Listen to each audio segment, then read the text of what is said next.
Hi everyone, it's SeanMac here. Just want to pop in, say hello.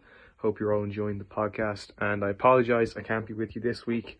I had too much going on. I was actually meant to be in Dundalk, but I had some family business to take care of, so it means I can't go on. But saying that, I hope you all enjoy the show.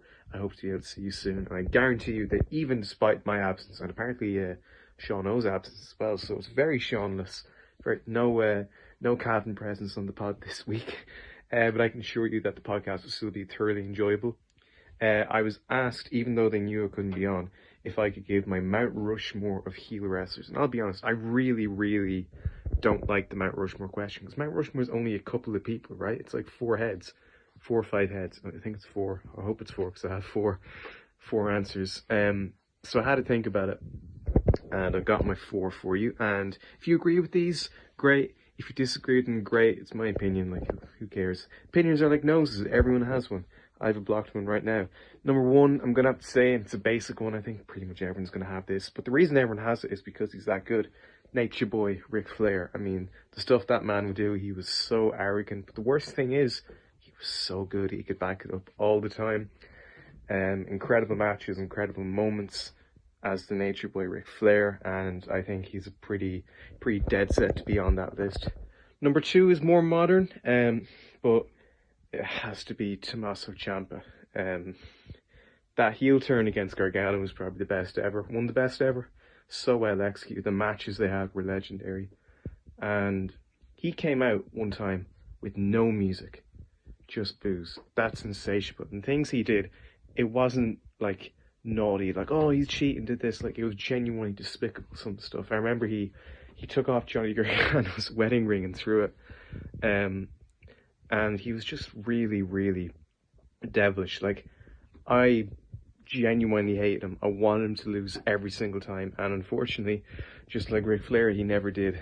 So that made him, sorry, I don't know what happened, I got cut off there. But my next one, we're heading to the land of Philly, ECW. I gotta go Raven.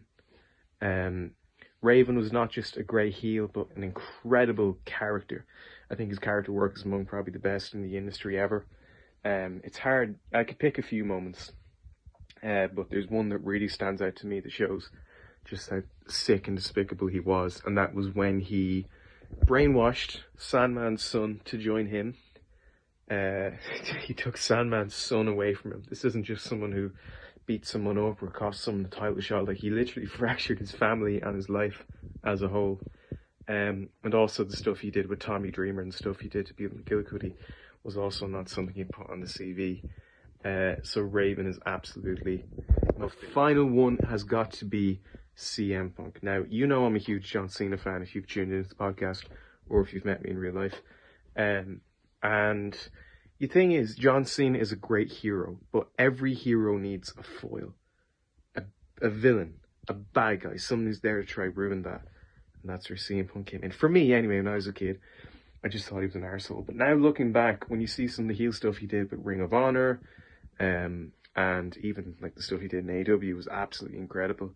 Punk, I think he's so easy to like, he's so easy to hate. I think he can totally excel in both fields. It doesn't really matter whether he's a babyface or a heel. He just does so well.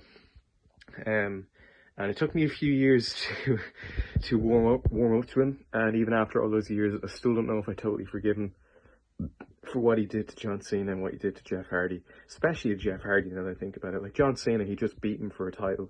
Jeff Hardy, he literally drove out of the company, or so we thought.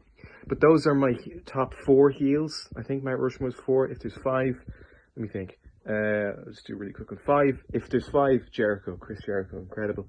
But that is me. I hope you all continue to watch and support and enjoy the show. They're great people who deserve your love and your time. And I hope I'll be able to see you all very soon. Catch you soon.